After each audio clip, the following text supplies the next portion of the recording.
Welcome to a brand spanking new episode of Who Do You Think You Are?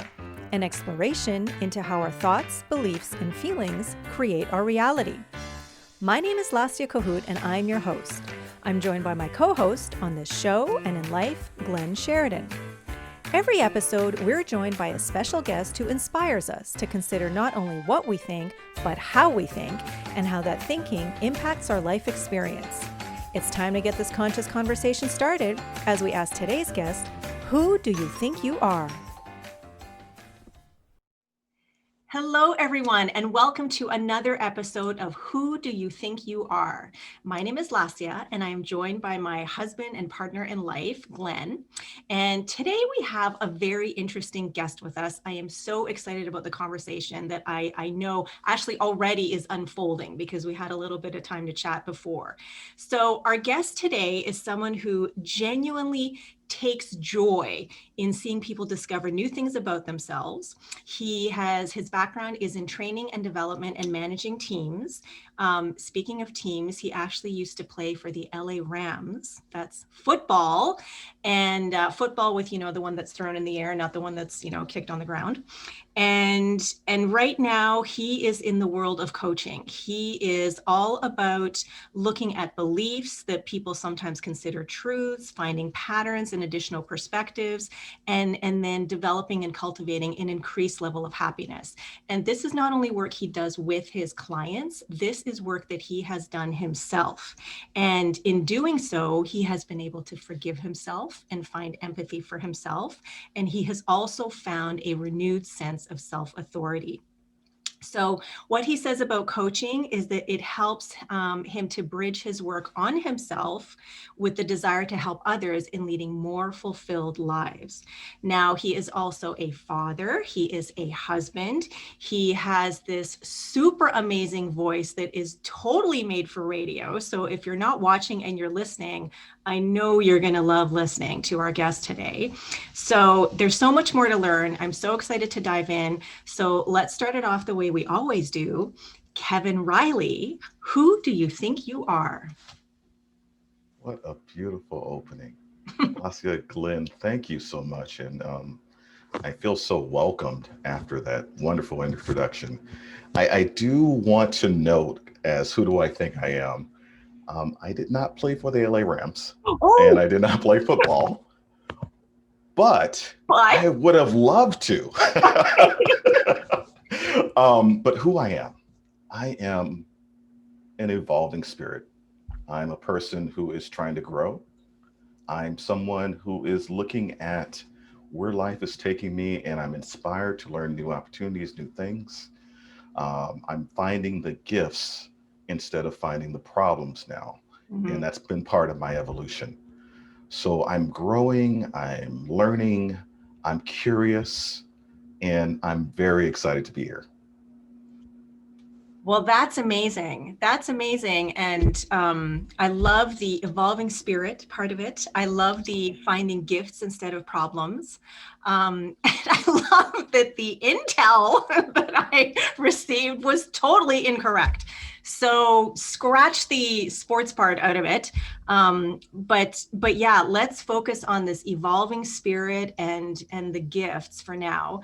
And that is something that I can very much relate to, because doing the work that I do, which is the work of a spiritual practitioner, but I really, really like to call myself a soul excavator, because for me, the work of self-discovery really is akin to an excavation where you're like digging into, limiting beliefs, you're unearthing them, you're exploring who and what you are, that thing, that gift that is always, always there.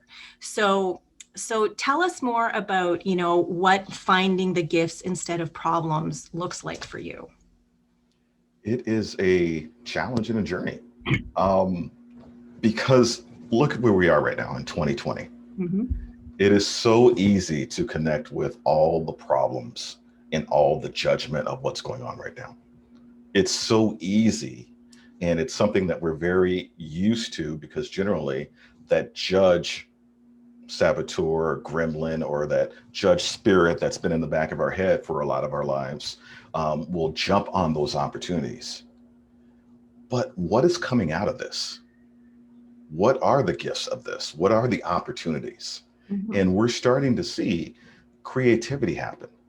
People are coming up with new things. They're evolving. And I saw this one caption um, that somebody sent me the other day, and was really, really kind of put in one little point of what 2020 looks like to me. And it was Noah's Ark taking off, and there's two dinosaurs on a rock, and they're going, "Oh, was that today?"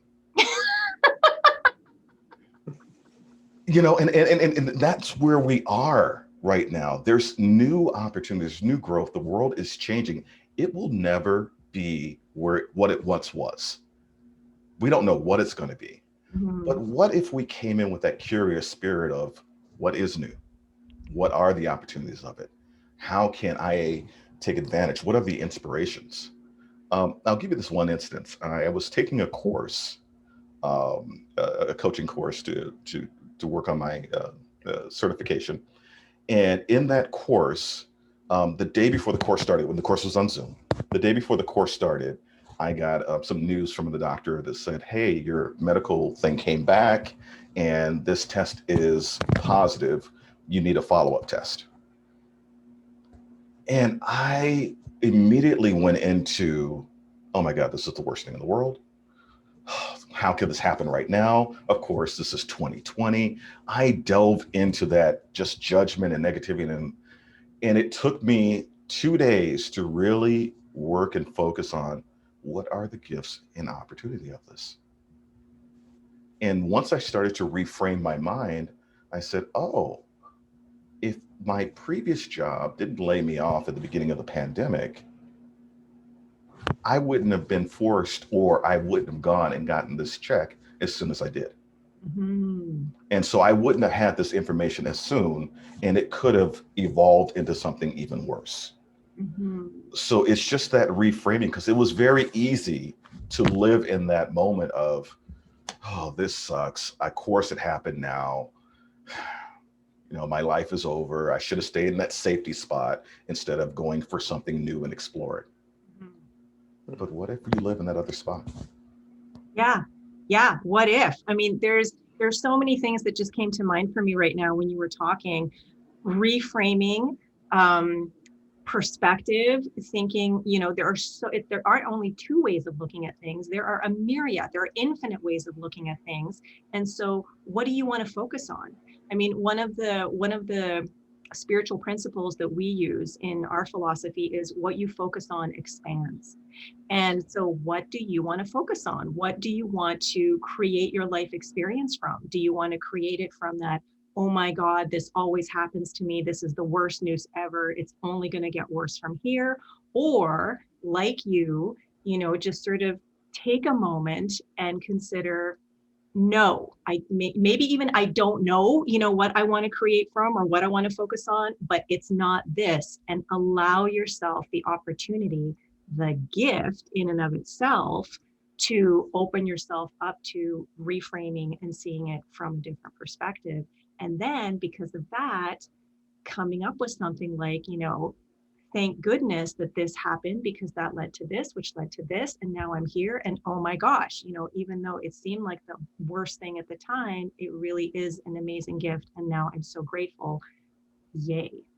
Honey Exactly. Bunch, do you want to add anything in there, or does that make you think of anything?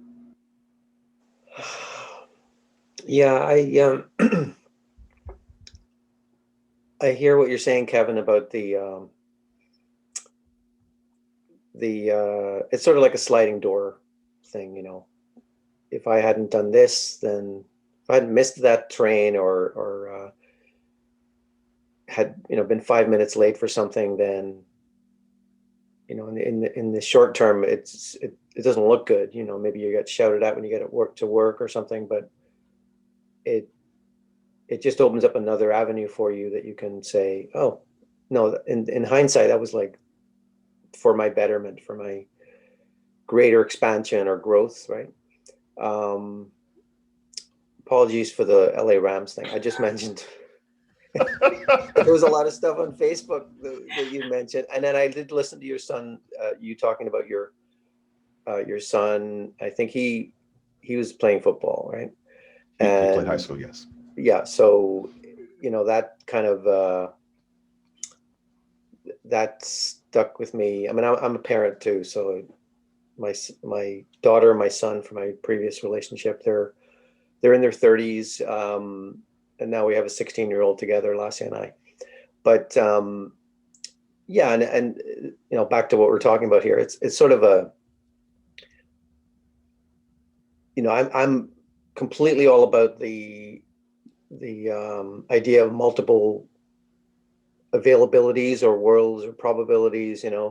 It's not just this one thing that we're focusing on and saying, well, this is all we see and this is all there is. Like literally every breath you take is an opportunity to say,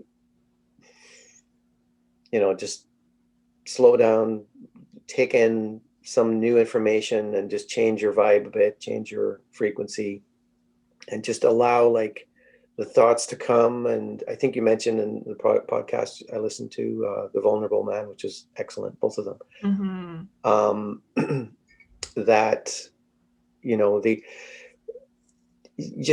just the opportunity to as you say, like, I'm saying breathe in a new way of looking at your thoughts, let the thoughts go. You'd mentioned that these thoughts that we have are here to protect us, our ego is here to kind of look out for us all the time, but we don't always need looking out for all the time.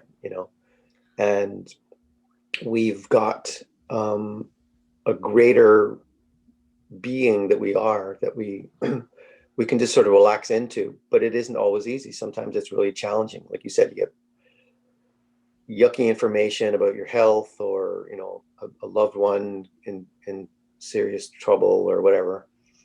And I just look at these as opportunities to say, as one of our favorite sayings, Lassie and I, is, well, this is happening.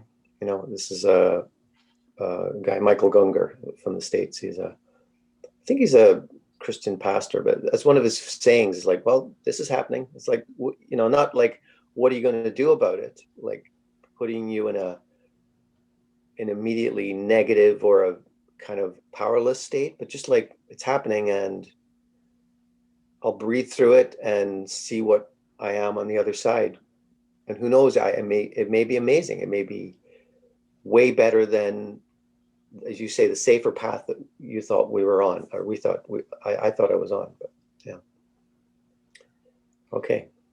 So a few things again, and always things come to mind as people are talking, which is why I'm jotting down notes as I'm doing this.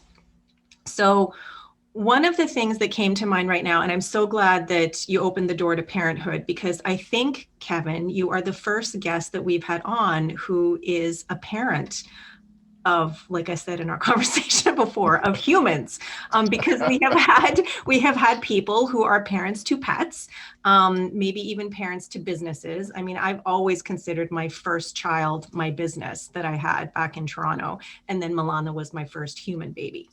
And it's so what I'm thinking of here is the notion, or the desire, or the sort of, that pull that parents tend to have of looking out for their kids, of wanting their kids to have a better life experience. And if you are in a position to do so, to make sure that they don't have to go through maybe some of the crap that we went through, that we are unlearning, or shifting perspective on, are cultivating a new relationship to what happened today. But it's taken decades to do so, in our 40s and 50s, wherever we all are, 60s, 70s, who knows. And then there's the part of me that is also, Milana's journey, that's our daughter, Milana's journey is her journey. And both Glenn and I believe that yes, we made her, so to speak, but that she also chose us as parents, and chose us, for whatever reasons, but to come and have this shared experience that we are having as this collective, as a family. And so we we were just talking about this yesterday, I think, where there are times where I feel like, some of my crap I've pulled into the present moment, and it's ended up spilling out on her. And as I'm working through some of my stuff, that she's seeing that, and is that the best thing for her to see? I don't know. However, I also feel very fortunate and very blessed that however our family experience is unfolding, she is 16 years old, and I know she has stuff she doesn't, talk to us about, but for the most part, she talks to us. She comes to us, she engages in conversation. We have an election happening here today, a provincial election, and they had their election in high school a few days ago. And I wasn't there for the conversation that Glenn and Milana had, but she came into the kitchen, saying "tato," which is dad in Ukrainian. The one of the parties is doing this and this and this and this. What do you think about that? And Glenn just said, "Well, what do you think about it?" And then apparently she said, "Well, I think it's stupid, and here's why." And it was actually something that a lot of people would consider maybe a pretty cool thing. But to be able to have that kind of conversation, to also, I'm having challenges with my friends, or there's something happening with my body. Is this okay? I mean, I feel so incredibly grateful that there's that closeness and that, solid bond, while also feeling like I don't want to squash any bit of her journey. I don't want to, influence or color anything of what she is here to experience. And so there are times where I'm ready to and I'm like, and pull back so that I can just allow for her experience to be hers and not me be, sort of shifting her or steering her in a certain direction. Does that make sense? Or what do you think about that? It resonates for sure. It's parenting is a very humbling experience. Yeah. You learn so much about yourself, and then it's some of the baggage that you might bring to the table that you don't want to pass on to your child. And it really goes back to even where we started the conversation of this whole self-judgment. Mhm. We're judging ourselves, and that's some of the triggers that we have, and we relate to those triggers, but it's like I want to make sure I have everything right for them. I Yeah. want to be the perfect parent. I want to make sure that they're getting all the nurturement that they need. There's only Well, first of all, we need to stay in that space. We need to stay in that space of being curious, being loving, being compassionate, listening. And the fact that you guys are having these conversations is amazing and great. And as you're probably well aware of, it changes as different times go on. As they get older, sometimes they pull away, and they don't want to be around their parents. And then as they get older, even more older, then they come back, and it's this whole dynamic of I just want the best for you, Yeah. and feeling that value and constantly feeding them positive, and then maybe not judging and giving them so many negatives so they can know that it's easier to come back. That's been part of my journey. That's been part of some of my learning of I didn't know that I needed to, for every negative thing or critique that I gave, need to make sure that I get 5 positive affirmations. So I'm feeding them that love that they can receive, not the love that I learned that I thought was the right way, but for each individual child, there is a different way that they need that love and that nurturing. So it's such a humbling experience, but I'm excited as I hear you with you where you guys are with your journey with your daughter. That's amazing, and let's keep that going however you can. Yeah, it's funny when you just talked about how it changes, the dynamic changes as they grow, as we all evolve together. And you were saying, sort of like throughout their lifetime as they get older. I'm thinking from hour to hour. Sometimes it reminded me of when Milana was a baby. I mean, I think I've spoken to this before, but she was born at home with this amazing birthing village of people who were there to care for us and support us through the process. And it was such an extraordinary experience. But when she came out and they put her on me, she had no interest in breastfeeding. She was like a little frog, just making her way, like ready off of me, off the pillow, and out to go into the world. I mean, she was on her way, and that's the way she has been the whole time. And so, take that sort of, that strength, that power, that fortitude that, makes up who she is, and mix it in with, she didn't sleep. She was, I don't think she actually had colic. I think she just, her experience was hers, but because she didn't sleep, we didn't sleep a lot. Our Glenn wasn't going to take time off work. He ended up taking a year off work. And in those first, I don't know, 6 months or so, maybe to 9 months, she would, like, moods would flip on a dime. And we used to call her Archie McCat, because she would, how babies, like when they, like, they like arch out, and like you can't really hold them, they're stiff as a board and whatever, and they're crying and screaming.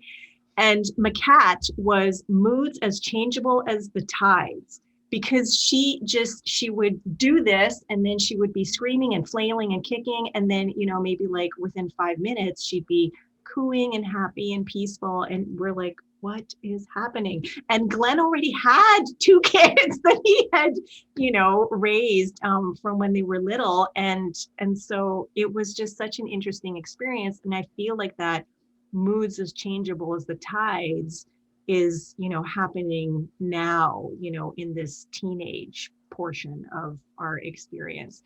And um and it's a really interesting place to be, because of the judgments that you were talking about, like this wanting to make sure that she has the best life experience that we can give her, which is really not what it's about. But that kind of comes back on, that we can give her, because maybe we didn't get it ourselves, in the way that we thought we should, in the way that we would have liked to, in the way that, if we'd had more control.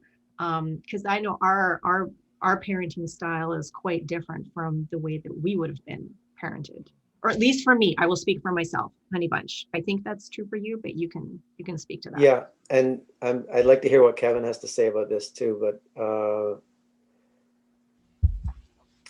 I I think being a man, it's a different experience. Like Kevin, you mentioned on the other podcast that, as loving as we can be, there are times when things are going on and the kids just don't want to be around the masculine enemy, energy, masculine enemy. Whoa. Well, Dr. wasn't Freud. that an interesting slip? Okay. Yeah. And you said dads aren't cool, right? Yeah.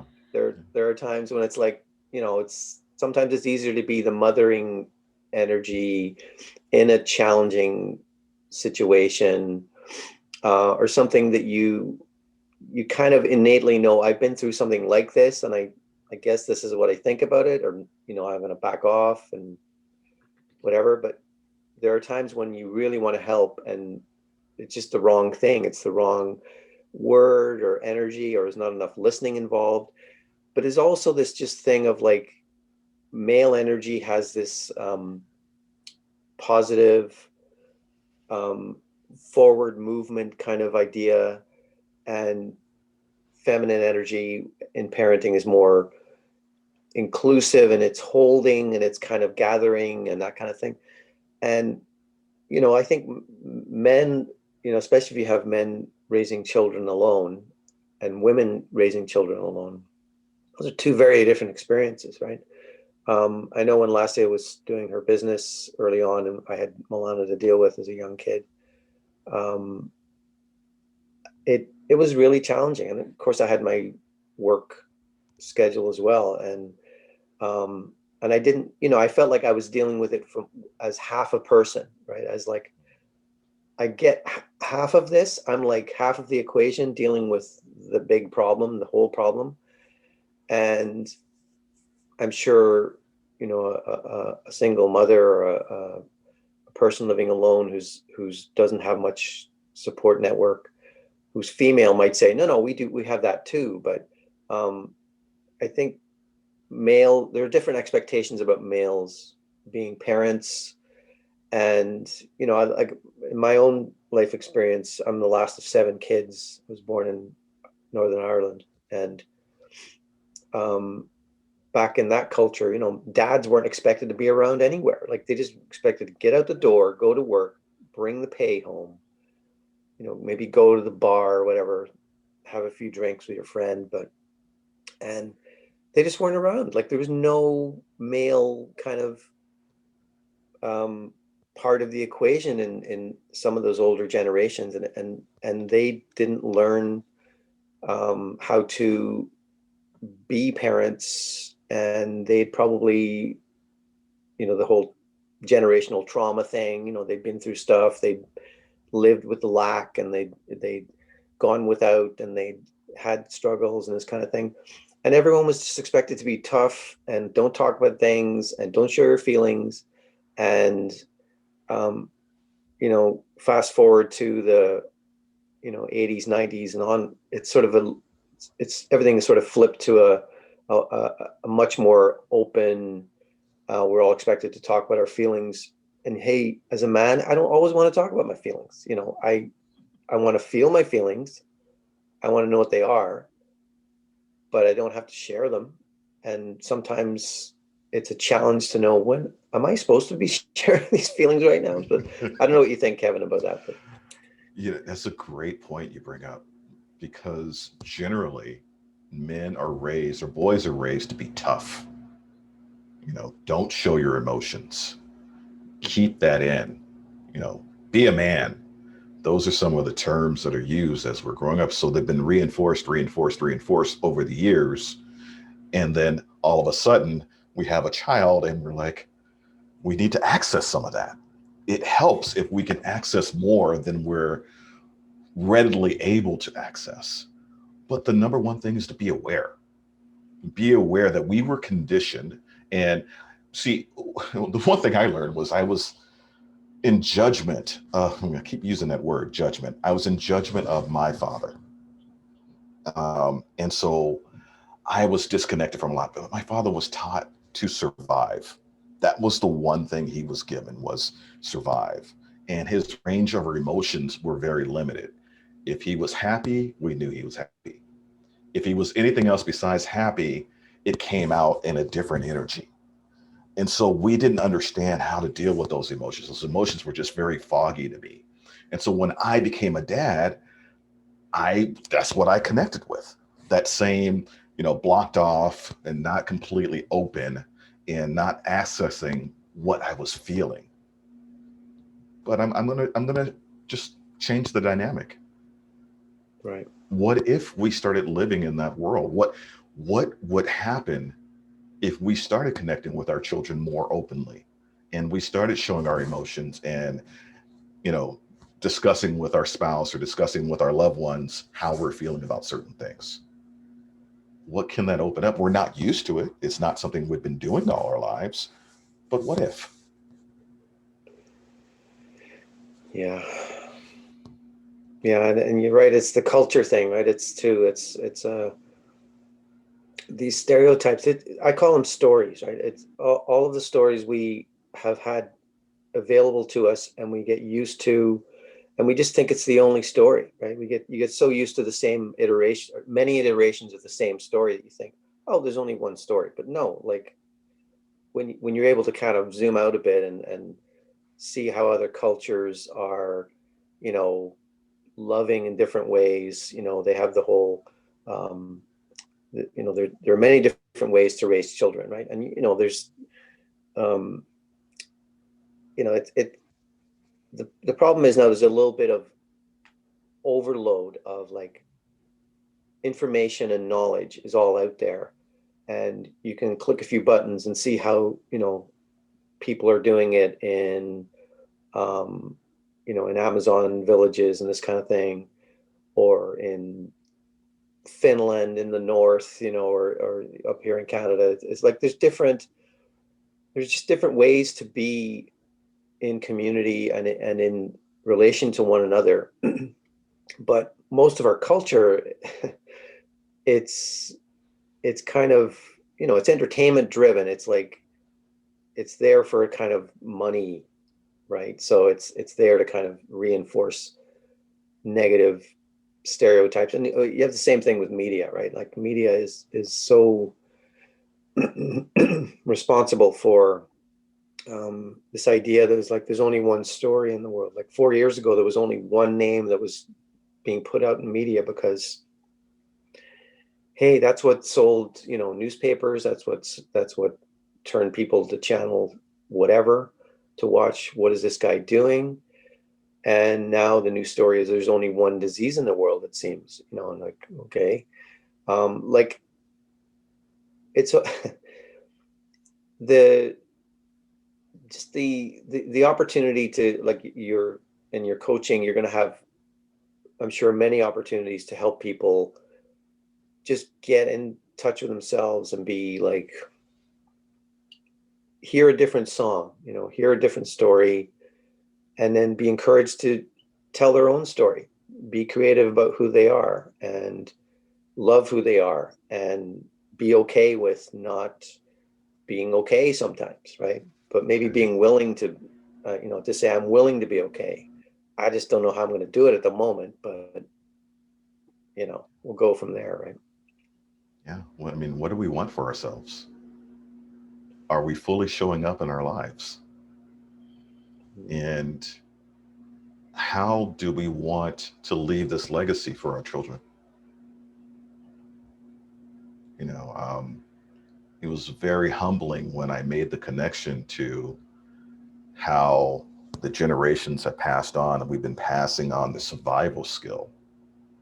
And then I realized that that was what I was passing on, was survive. But what if that was feeding and nurturing the child as they were children to live? It really changes everything. And it's work. For me, Glenn, it's work. It's trivial things that I will get triggered by, and then I have to really work on, that is judgment that I've been connected to from the time I've been a little boy.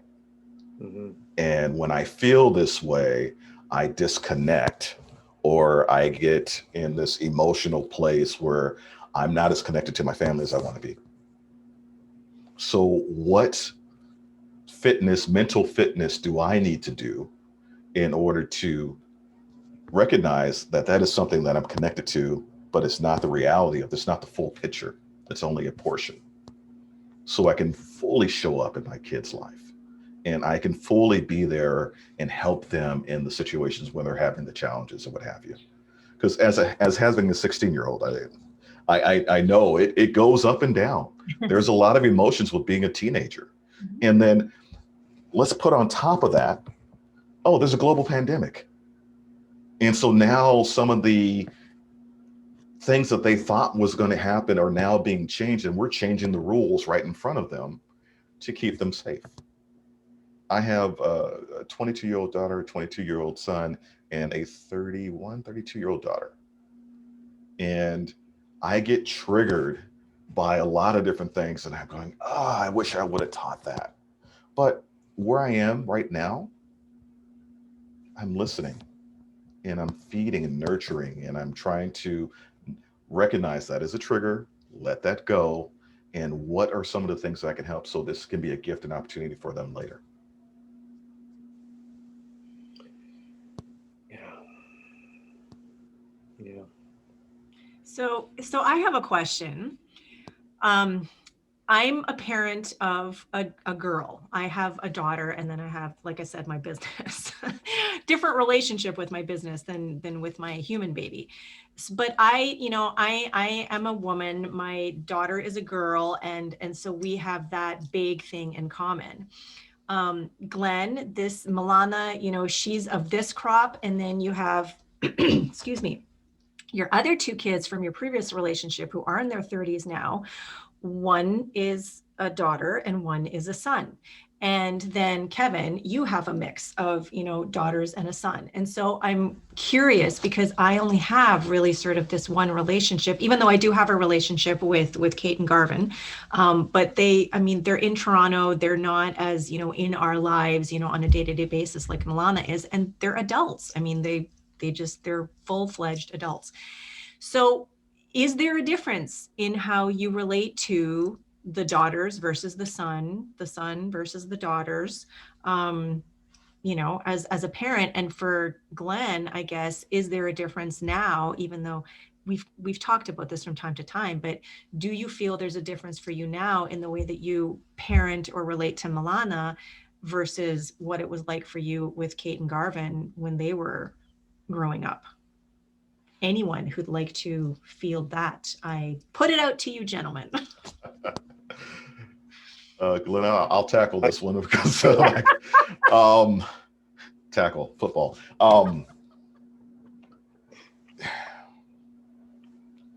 Each adult, each person is so individually different. Mm-hmm. And especially with that age gap, I've evolved. My oldest daughter will say I was much different with the younger ones than I was with her. Well, yeah, I have more tools. I'm more evolved as a person. Hopefully, you would think that I would get better as you have more experience and you have more awareness. So I really see each one individually. Okay. And the challenges, I don't want to say challenges.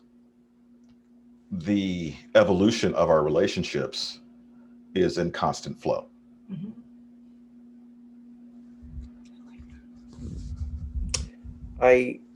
For me, I was in my early 20s, I think 22 when my son was born. I was much too young in a lot of ways to be ready to be a parent. So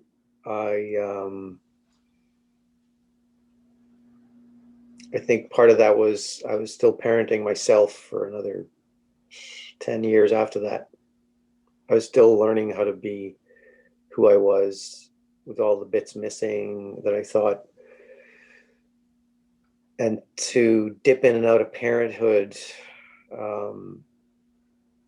was challenging at a younger age. I don't know how people do it who start really, really young and stick with it all the way. And it's hard. It's a challenge. It's not, and with, obviously there was a split in my other relationship and that creates this whole other set of problems and questions that the children have. And, there's guilt involved and shame and that kind of thing. And all I can do there is be loving to my earlier, younger self, right? And just say, did the best you could with who you were, from where you were at the time, and love my kids, right? But today, I think I'm much wiser this week than I was even last week. Mm-hmm. Dealing with Milana.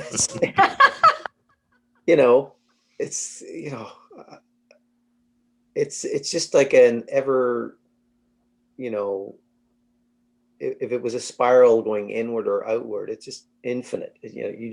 There's never enough. There's always things to learn, and it takes practice. It takes a good amount of just acceptance of who you are and also the other person. And, co-parenting with Lassia, we have different styles, right? But just being accepting of, hey, this is just the journey. Sometimes I'm going to be the one that needs some help.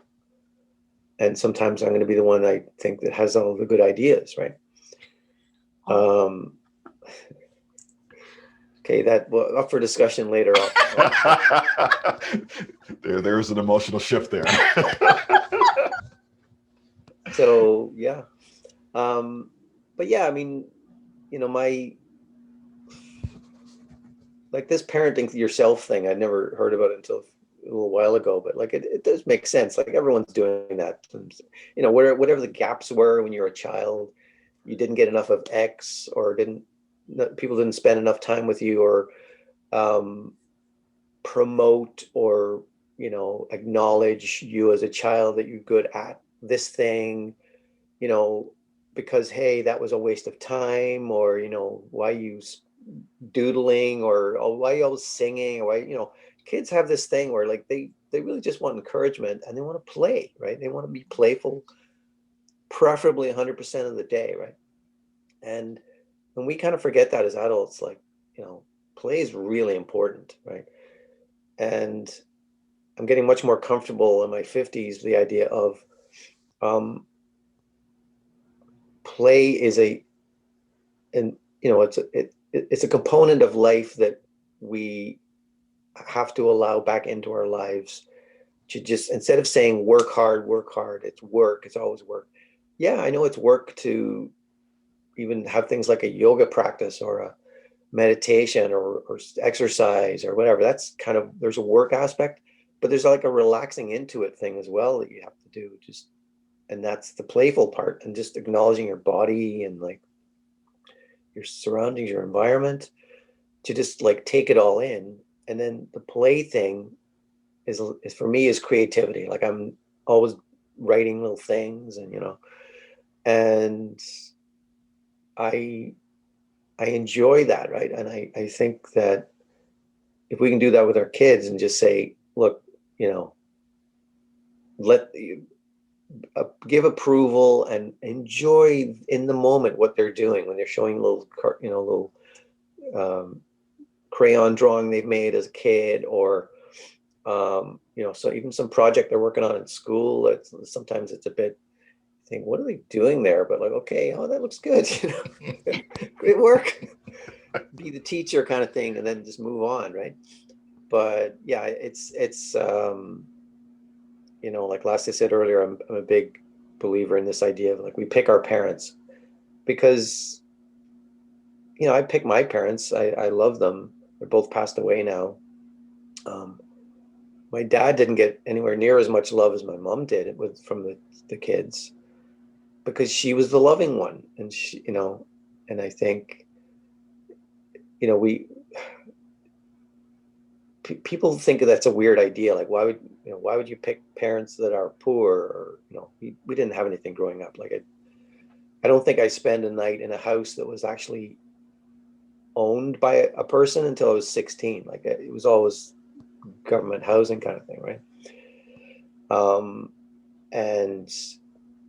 But like, if you didn't choose your parents to be you, if you didn't choose experiences and jobs and friends and work, you would be someone other person. And we can't all be the one living on a yacht, drinking cool drinks and being surrounded by lovely, beautiful people. It's like, no, we're here for challenges. I think everyone is here for challenges, and we all obviously are experiencing different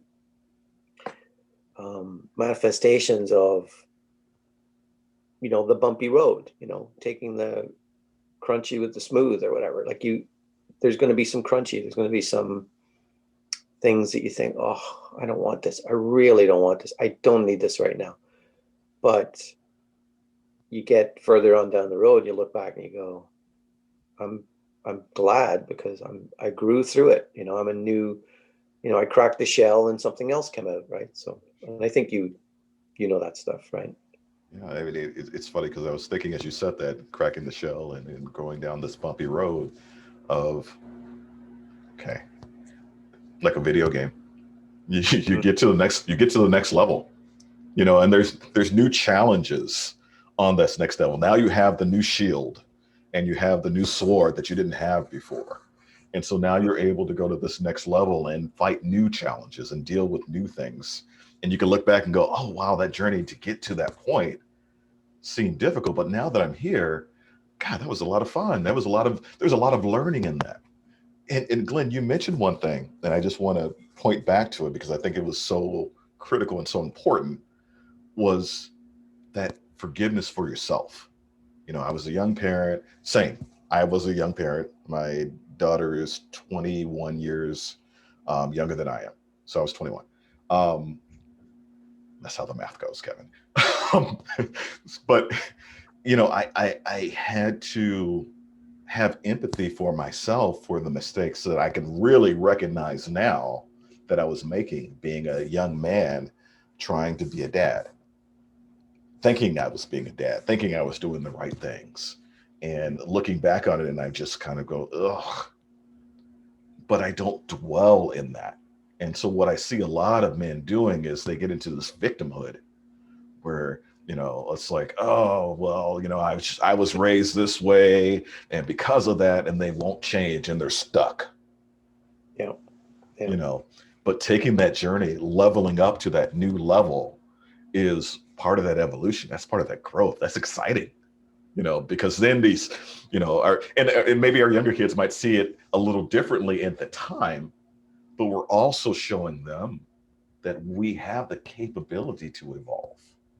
And what you saw when you were younger was, okay, that was what it was. I can't change that, but I can show up who I am right now and constantly be depositing these affirmations, this love, this, let's build this relationship. Let's see who I am now, what I've evolved to, and let's not dwell on the past, even though we might need to work on some of that. Yeah. Yeah. Yeah, absolutely. You mentioned the victim word, the V word. It's like, it's all too, alive in our culture. It's so tempting for many people just to stay there, like you said, and just, it's, we all got excuses we could use, right? But like, then you're just there. You're just always there in that place, right? And I forget what there's like a ladder thing where it's like you start off in consciousness, like it's victim is the first one, and then I think it's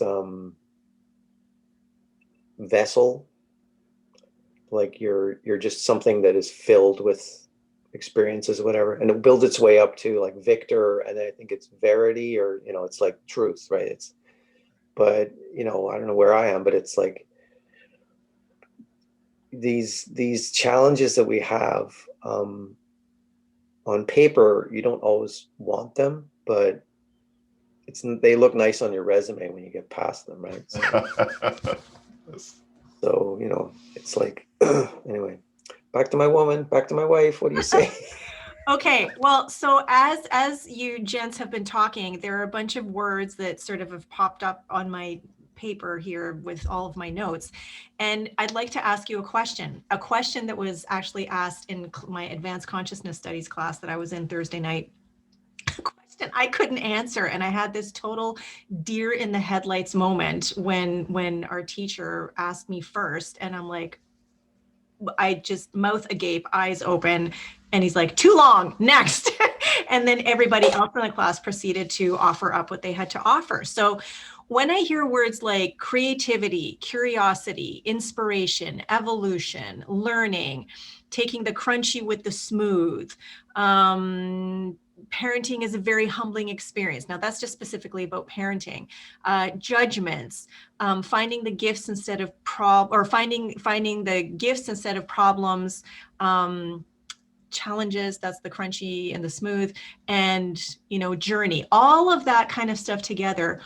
I would love to know for each of you, what is your already established premise on life, your worldview on what life is all about, in just like, a neat little package. And the other word actually that I forgot was play, because when Glenn and I were talking about this, I think last night, when you were thinking of what your foundational sort of belief would be on what life is all about, you said that you really wanted play or playful to be in there. And so I just loved all of the times that you just used the word play as you were talking about kids growing up, which honestly, I mean, I think playfulness and creativity and curiosity, that's just an ongoing thing for all of us. And the more we can, stay immersed in that, just infinite state of curiosity and creativity and playfulness, then the more like we're also able to take certain things, certain challenges, certain problems, hardships, whatever you want to call them, we can take them lightly.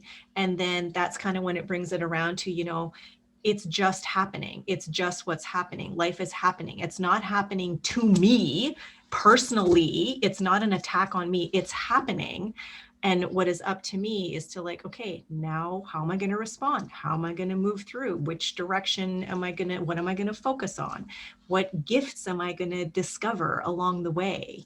So that's what I'm curious about. What if you had, a phrase or a sentence or some words, to string together? What's your worldview on what life is all about? And did you want to share yours first, or I don't have Oh, you still don't have one? Okay.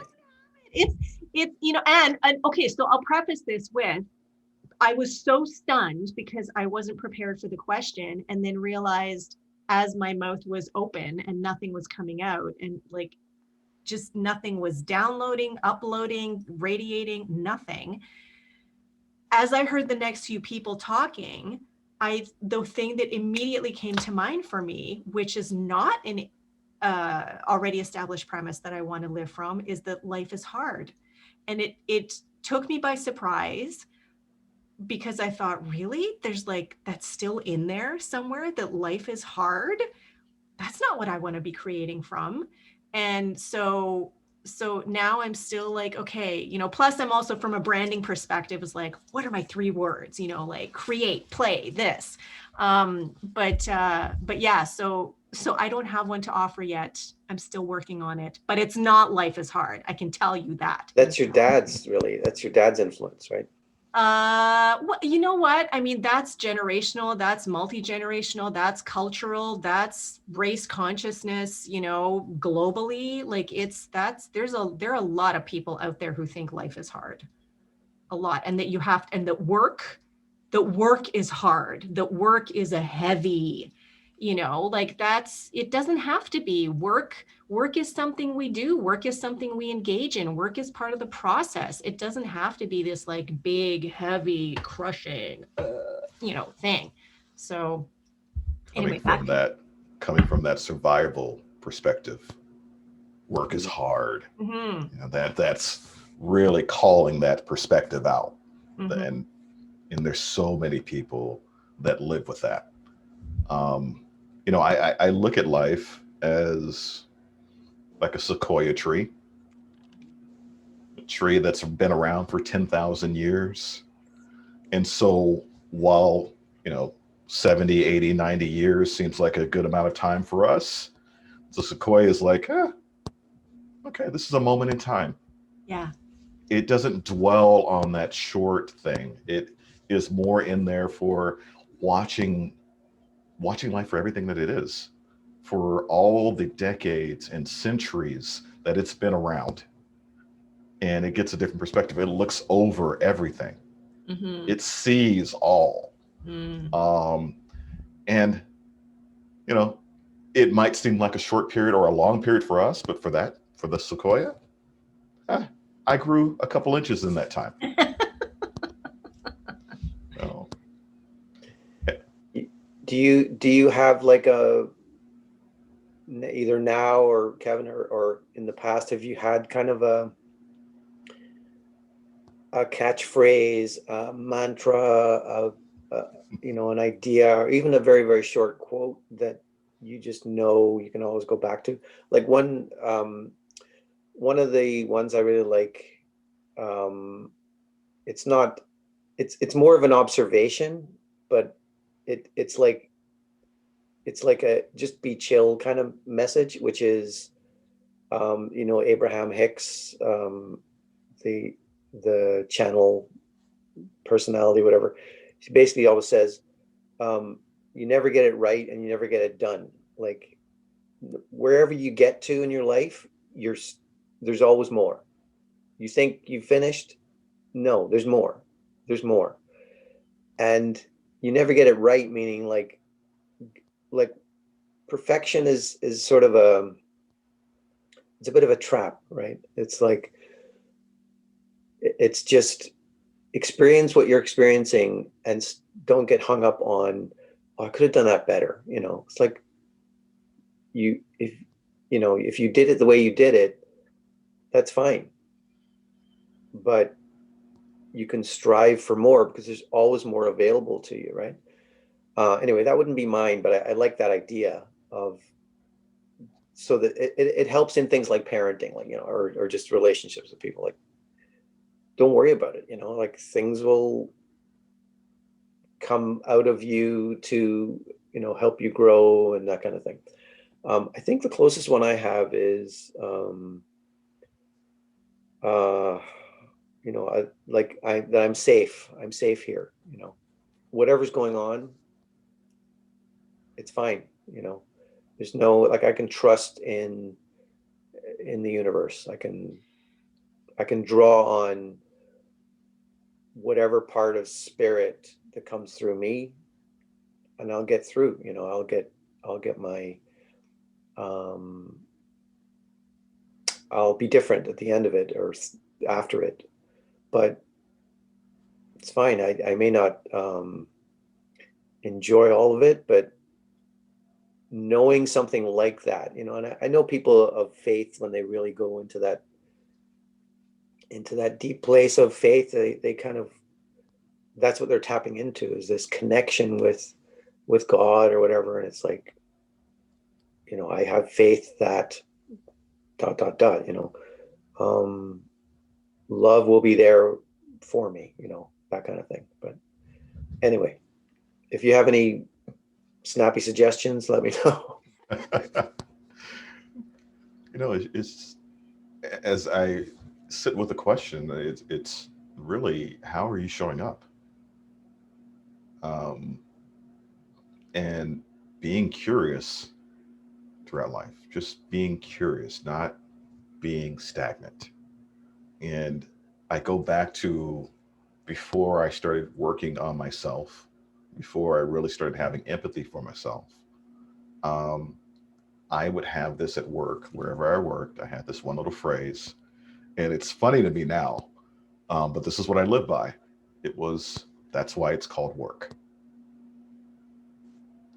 And living in that space was exactly what it sounded like. I was surviving. Mm. And once I opened up and I started getting curious about, well, what if work was fun?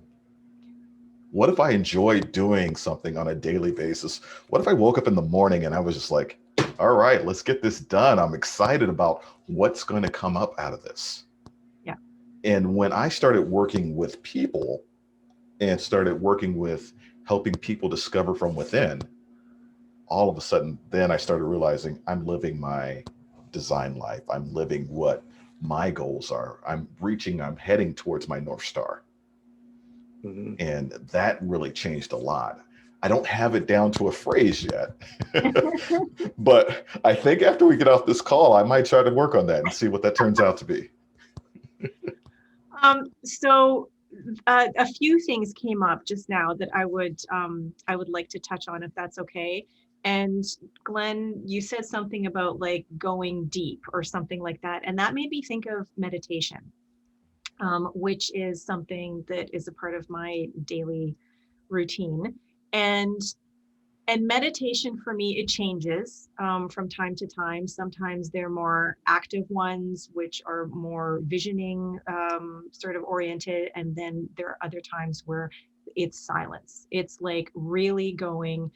The other day, I heard this amazing analogy that just resonated so profoundly and beautifully with me, where it, like, envisioning an ocean where there's just like the waves and things crashing on top, and the roiling and whatever. That's life, that's what's happening, that's experience.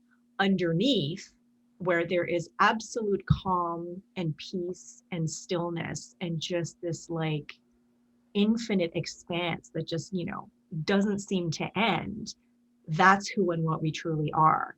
And so when we meditate and we actually, a lot of people, and I use the phrase myself, drop in, then I love, love, love the idea and value it so much of being able to drop into that infinity, that, that's a huge part of what life is all about for me, that there is no, and it took some time to get there, because I grew up in a very black and white, this or that, yes or no, right or wrong, kind of way of thinking. And to, open myself up to the idea that because I am an expression of this one incredible, amazing energy that is the essence, the foundation of everyone and everything, and that energy is always flowing, it is infinite in scope, it is constantly evolving and expressing through, different things, that because I'm an expression of that, I am infinite in scope, to the degree that I sort of, show up, in the way that I show up. That to me is amazing. And to be able to connect with that, and that which I am, not something separate, but to be able to drop in, tune in, and just let everything go, all the thoughts, all the stuff of the day, the hustle and bustle, anything that came before this now moment, to just be in it fully, completely, even to the point where during some meditations, I just lose myself completely and just am. That to me is such an extraordinary experience, and one that I honestly do not give myself enough of. And that's something that, that I need to work on. But I find it very interesting when people say, I can't meditate. I just have too much going on. Like I don't have time to do it. That's one thing. And the other thing is I can't. I don't know how. It doesn't work for me because I just have all these thoughts that, keep coming and going. And or people are like, yeah, I do it while I'm, on the treadmill at the gym listening to music. And I'm thinking, okay. So, and I know that there are different ways to do it, and there are different reasons for doing it. I know that meditation is part of your practice or your routine in some way. And so I'm wondering if you would share what your thoughts and your experience of meditation are. I love that you brought us here. Yay. And it was interesting, the analogy used of the wave. And I'm going to take that and keep going with it, is when life is going on and you're getting all these obstacles and you're letting the waves just smack you around. Mm-hmm. There is no control. You're just being moved by whatever's happening, and that's taking you to wherever it's taking you. Now you're being washed into another area that you don't want to be into. But what if you started doing some mental fitness around that? Instead of letting that wave knock you over, push you aside, take you from area to area, you start learning to surf the wave. Mm-hmm. And you start learning to ride and take you where, okay, the wave is coming this way. I see the wave and I respond to the wave, but I don't let the wave control me. I ride the wave. And being in that place is a much different state. It allows you a lot more flexibility. You're staying in that creative, inspiring, curious place, as opposed to, I'm just knocked over and I can't get back up. Mm-hmm. I'm now dwelling on this negative energy. And it all comes back to the same topic we've been talking about, is judgment. I have an exercise that I'd like to do is a meditation exercise, that if it's okay, I would love to do that right now. Oh, sure. Yeah, let's do it. Okay.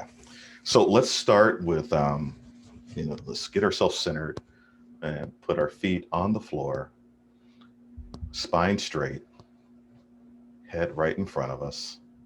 Close your eyes. And let's take in a few deep breaths. And let's slowly breathe in and breathe out. Let's let go of any thoughts and just let's be in a receiving and nurturing mode right now. We're going to do an exercise regarding the judgment that we have throughout our lives. And what I want you to do, no matter how old you are, is to divide your life into fifths. So if you're 50 years old, the first part of your life would be from 1 to 10. Second part of your life would be from 10 to 20. Third part of your life would be from 20 to 30, and so on. So as we're in the first portion of our life, we're going to recognize how the judge was. How was the self-judge? How were we judging ourselves during the first 10 or first portion of your life? Okay. And I want you to quietly to yourself, not speak it out loud, rank that from 1 to 10. How prevalent was the judge in your life for yourself? 1, first part of your life.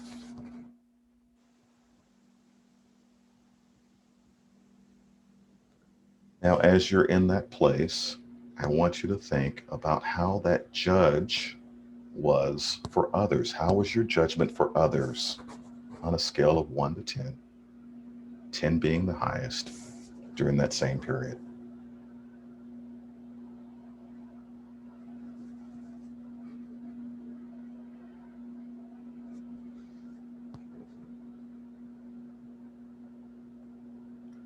And then, how was the judge in your life? How did it resonate in your life for situations and circumstances during that same period? And when I say situation and circumstances, looking at I'll be happy when. Go ahead and rate that between 1 and 10.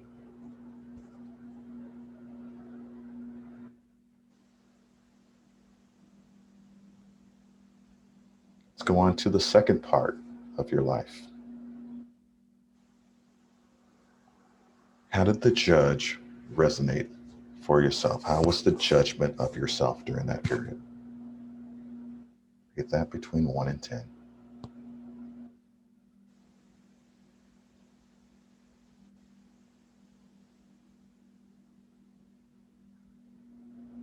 How was the judgment for others during that period?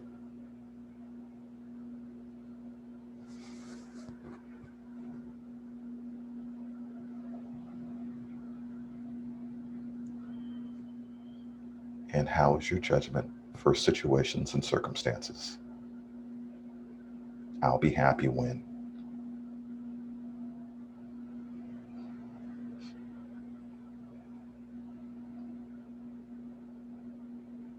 Just go ahead and notice the differences between these numbers. You don't have to remember them, just notice what you're feeling, notice what's going on. And let's go into the third part of our life. What was the self-judgment during that period on a scale of 1 to 10?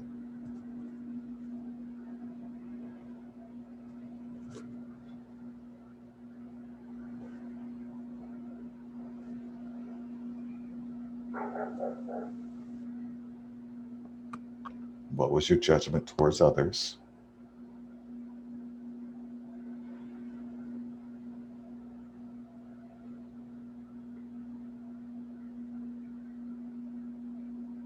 And what was your judgment towards situation and circumstances?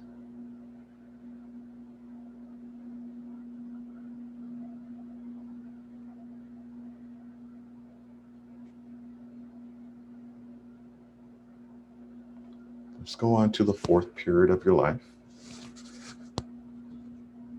What was your self-judgment on a scale of 1 to 10?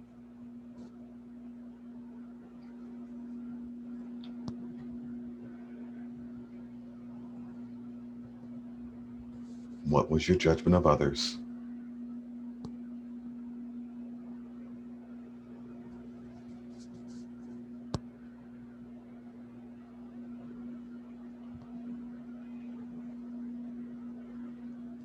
And what was your judgment of circumstances and situations? I'll be happy when.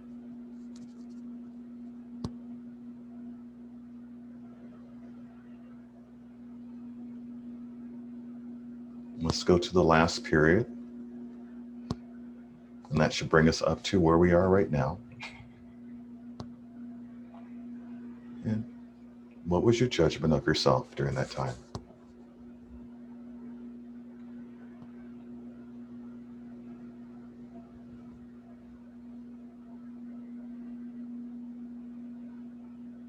What is your judgment to others?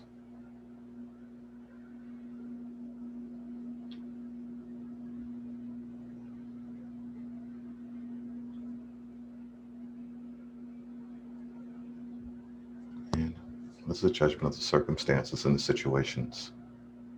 I'll be happy when.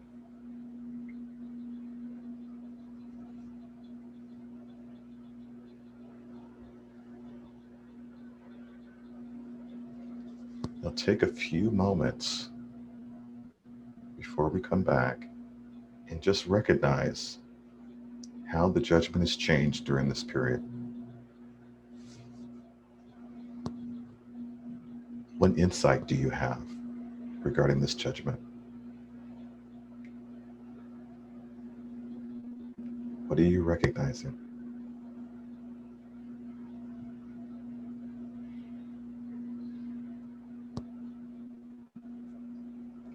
And let's take a few moments before we come back.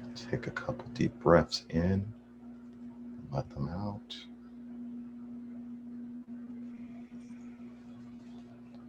And let's slowly come back and open our eyes whenever you're ready.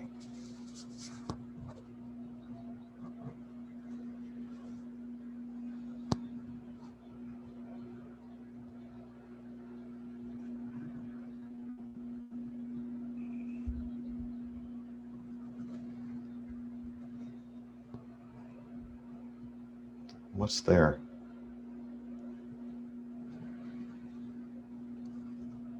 So for me,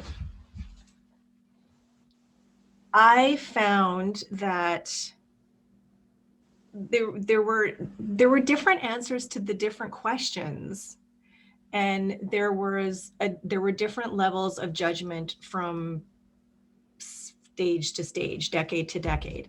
And so at the beginning, there was very little, although halfway through that first stage, that really started to shift in a big way. The second stage, massive amounts of self-judgment for sure, which ended up spilling onto those around me. It was interesting because my 30s, I was like, you know what, I kind of don't remember. And then in my 40s is when I really, in my mid 40s, I guess, feel like I started the active portion of my spiritual journey and evolution with, like, you know, very aware. And so that's when it started to shift. And so, you know, that awareness brought to light a bunch, or, you know, shone a light on a bunch of stuff. And the judgment for myself, for others, for what was happening around me. And I had to laugh, you know, when you said I'll be happy when, because it just reminded me of the course that I was putting together. And so that started to shift. Where I am now, though, even though the judgment has really dropped off, for myself and for those around me, and even for experiences, what does come up, which I'm very aware of, is people who I see as being further along on their spiritual journey aren't even, like, in the sort of in the same philosophy that I'm in, aren't at the same level of consciousness, or, you know, aren't still evolving, you know, in the way that I believe they should be at the level that I would feel like they would be at if they were actively engaged in that continual evolution. So that's where a big chunk of my judgment still lies. And I'm like so aware of it. And yeah, but that arc of like, you know, almost nothing at the beginning, and then, you know, rises and then kind of stays there. And then with the awareness and active participation and, you know, beingness in this rediscovery of self, of that dropping off, except for this, you know,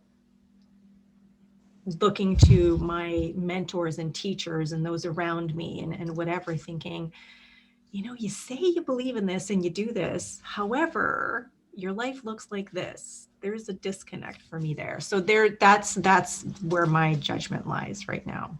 That's what came up for me.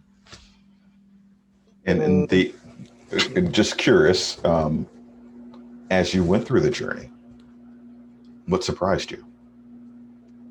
That because you were asking the three questions, that it was fluid, that it wasn't the same number or level for all three questions at every single stage, that the amount of, which is interesting because I do believe that everyone and everything around us is a reflection of, you know, who and what we are. You know, what we put out is what we get back. And so to be more aware of judgment, you know, that I may have, that I feel, you know, towards myself versus someone else, or that I, you know, see, thinking that, you know, there's more outer judgment, you know, for someone or something, that was interesting to me. But ultimately, like, it all comes down to, what's my work to do here, in, you know, to be able to not be judgy. Thank you. Thank you. Well, for me, very similar to Lassia's experience at the beginning. Okay, so for self, for others, and for experiences, I was surprised at the beginning how high the self was for me. That the number that came, like, in judging myself was higher than I thought it should have been as a kid, right? And then it's not really until the end of that, and then into the second stage, where judgment of others, which of course is also entangled in judgment of yourself, like it's just sort of a, you know, fluid loop, how that went spiked way up, you know, because I guess as a teenager and into your 20s, you know everything, and you know what those idiots aren't getting, right? There's just that, right? And that number, especially with judgment of others, it really spiked in that time, and then it kind of came down to medium and then way low in my 30s. And it's been consistently dropping, I think, which I'm kind of grateful for. Judgment of self, at the beginning, as I said, spiked higher than I thought.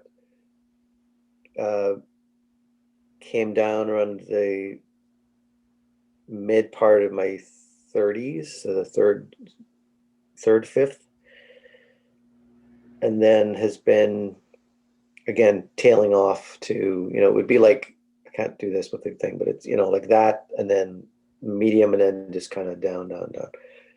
And then experiences, I think that one actually, when the idea of I'll be happy when, or if this happens, everything will be peachy. I think that more or less that spiked in the very early, in my 20s. And then it kind of just has become quite medium to low, maybe down to about a 4 or something out of 10, maybe getting lower each year, right? But yeah, so the surprising part for me was the questioning myself and judging myself at the early part. I mean, I'm the last of 7 kids, so maybe that's, I don't know, all these other siblings pointing out your faults. Smack on the head, you know. But yeah, wow. That's an interesting exercise. That's cool. Thank you. Yeah, it really goes back to our mental fitness. It's these are things that it's like going to the gym. We need to work out these muscles for our mental fitness, and so we can deal with these challenges as they come up, so we can surf the wave as it comes up. But if we don't recognize and go, hey, Mm. I need to do some work at the gym on my mental fitness, we are more likely to stay in that judgment mode. We're more likely to stay in this survival or victim mode. And so this is part of what I do is I help people take that journey and I guide them. Um, they discover, they learn, but I'm there with them as they're doing it and being curious, um, asking a lot of questions and being their biggest cheerleader, but not figuring it out for them. Yes. It's like the difference with coaching, and I was using this analogy, and hopefully I'll get it right in my explanation of it. But if I if we were teaching somebody how to ride a bike, the consultant, the therapist, and the coach would do it all differently. The therapist will go, okay, let's look at the bike and let's associate some past recollection to what you might have with the bike. And like, okay, kind of understand that. The consultant would go, okay, I'm going to ride the bike for you. And then I'm going to write a manual. And after writing that manual, I'm going to give you the manual and you can learn how to ride the bike yourself based off the manual. And the coach is going to stand next to you as you get on the bike, hold the seat, and guide you as you start learning how to ride. And then once you get comfortable, will take their hand off and let you ride on your own. Mm-hmm. And so, it's that question of what is coaching? And coaching is really helping people discover within, helping them find, their own path and to give them the tools that they have within themselves to take those obstacles. So when they get to that level in the video game, they can slay that next dragon or slay that or surf that wave as opposed to letting it knock them over. It's not a magic pill. And so when we're looking at our lives through judgment and we're looking at, well, the judge is a saboteur, as we call it. And that saboteur is usually our strongest one. Mm. And when we become more aware that that judge saboteur is so predominant in our lives, it's always going to be there, but we can recognize it and go, oh, well, what is another perspective? Mm-hmm. Instead of staying in this victimhood or judgment or survival area for weeks and months and it's not doing anything but harming us, we can get on that wave and go, okay, let's surf the wave. That was a rocky thing that just happened. What are some of the gifts and opportunities that are coming out of that? And so when I look at 2020, I see that same perspective. There's a lot of things that have happened this year. But what if we're really starting to tie into what are some of the things that have come out of it? What are some of the gifts? I wouldn't have met you guys That's maybe not. Yeah. if it wasn't for the pandemic of 2020, because my journey would have been different. Yep. I would have been in that same job that I was surviving in. I was very unfulfilled in, and I was very unhappy if I didn't take that step and go, there's more. Mm-hmm. That's what that mental fitness is building up that muscle so we could recognize when we're in the gym of, oh, let's not associate with this for too long. It's good that it's there. It was there when we were a child. It protected us and we grew it to this large thing. But when we live in that judgment and stay there, it stunts our growth. So what if we can go on the other side and go into that Obi-Wan space or that Morpheus space or whatever space that sage is for you, and really access that more quickly than what we're currently doing. Well, there is a challenge with that. And the challenge is if you don't work on it, you're going to stay with what you're comfortable in. And so, how do we let go? How do we explore? How do we look at it differently? How do we look at it more creatively? What's the humorous situation about this? It's just, well, let's start off with some curiosity. And what we're doing right now is we've been curious, we've been inquisitive, we've been inspiring each other, and hopefully we're inspiring others. And I'm feeling this love of this conversation right now. So I'm kind of going on my own little tangent there. So. Right on. And I'm looking at the clock, and it's been a good, hour and a bit. And so this is probably where we'll, leave it for today. But as you were talking, saying everything you were saying just now, thinking of curiosity and humor and even the little story that you gave about the riding of the bike and the different, perspectives and approaches. And I'm thinking, as a spiritual practitioner, what would I do? I would do a spiritual mind treatment and know that you're riding that bike right now.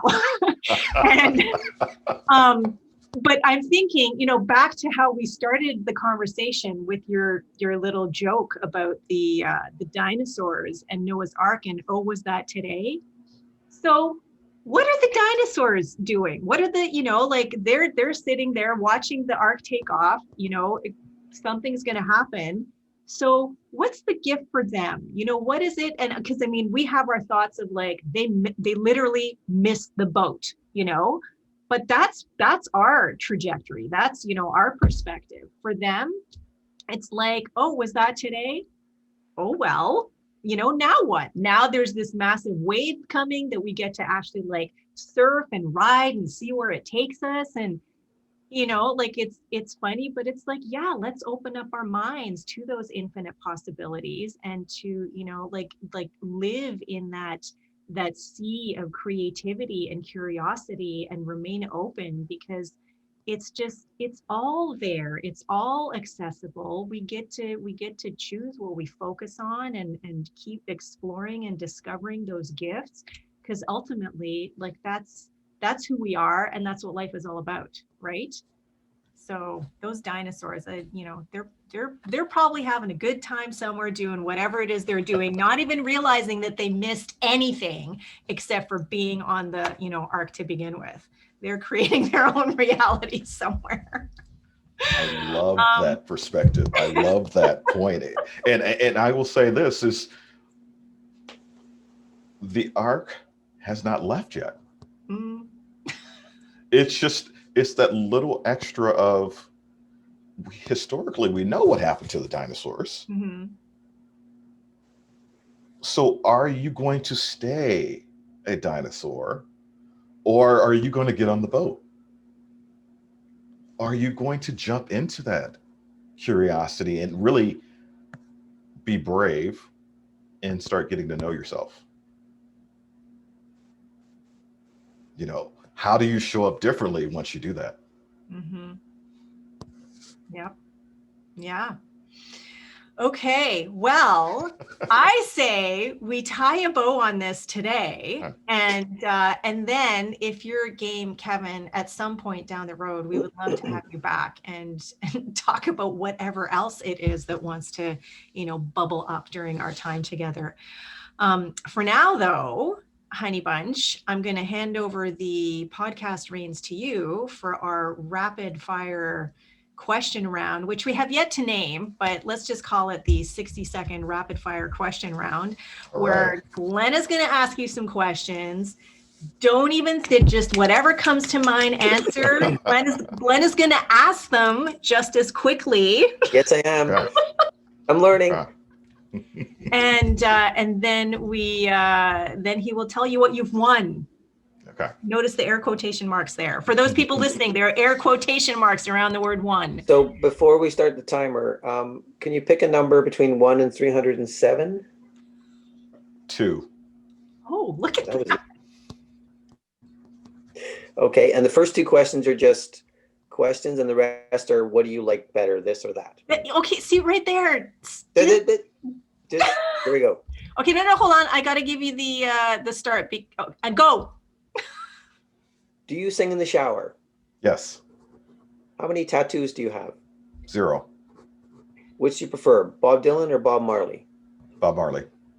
Bicycles or cars? Bicycles. Family night or date night?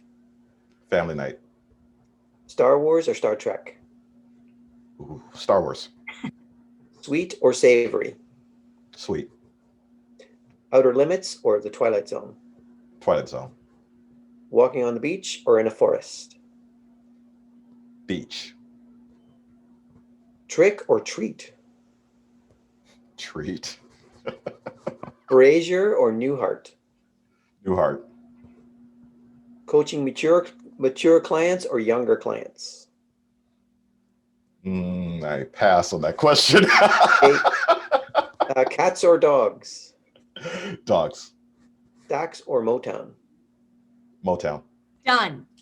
Oh, okay. Oh, Oh, man, that was fun. good. That was like the most so far. Way to go, All honey. right. All right. Okay, now, Glenn, tell Kevin what he's won. Okay. And actually, I have to ask one more number from you. 1, 2, 3, or 4? 4. Okay. This is from the book, the IQ 1227 IQ Facts to Blow Your Socks Off. All right. So page 2, number 4. This is a Monty Python reference. Everybody expected the Spanish Inquisition. They were legally obliged to give 30 days notice. That's bizarre. But here's one that's just an extra one I learned today. The Germans apparently have a word for the weight that you put on from eating too much when feeling sorry for yourself. That word is Kummerspeck, which translates as grief bacon. Mm. It's bizarre. All right. There's a word for everything. Anyway, that's just our silly. What's the word again, Honey Bunch? Kummerspeck. Kummerspeck. Yeah, I've never heard it before. Is that a word? Can you use Kummerspeck in a sentence, Kevin? Is that even something that's familiar to you? Oh, let's see. No. 9. I have not indulged in any Kummerspeck recently.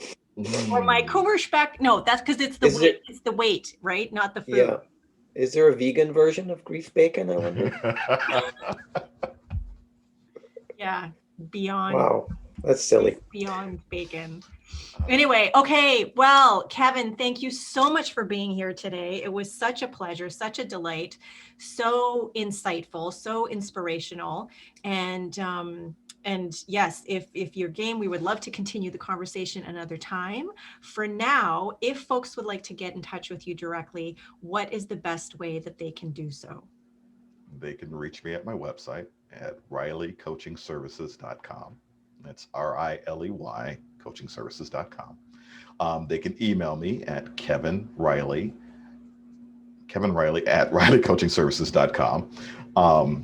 Or they can, well, those are the two best ways to reach me. Okay. And then from your website, maybe they might find you on some social media sites as well.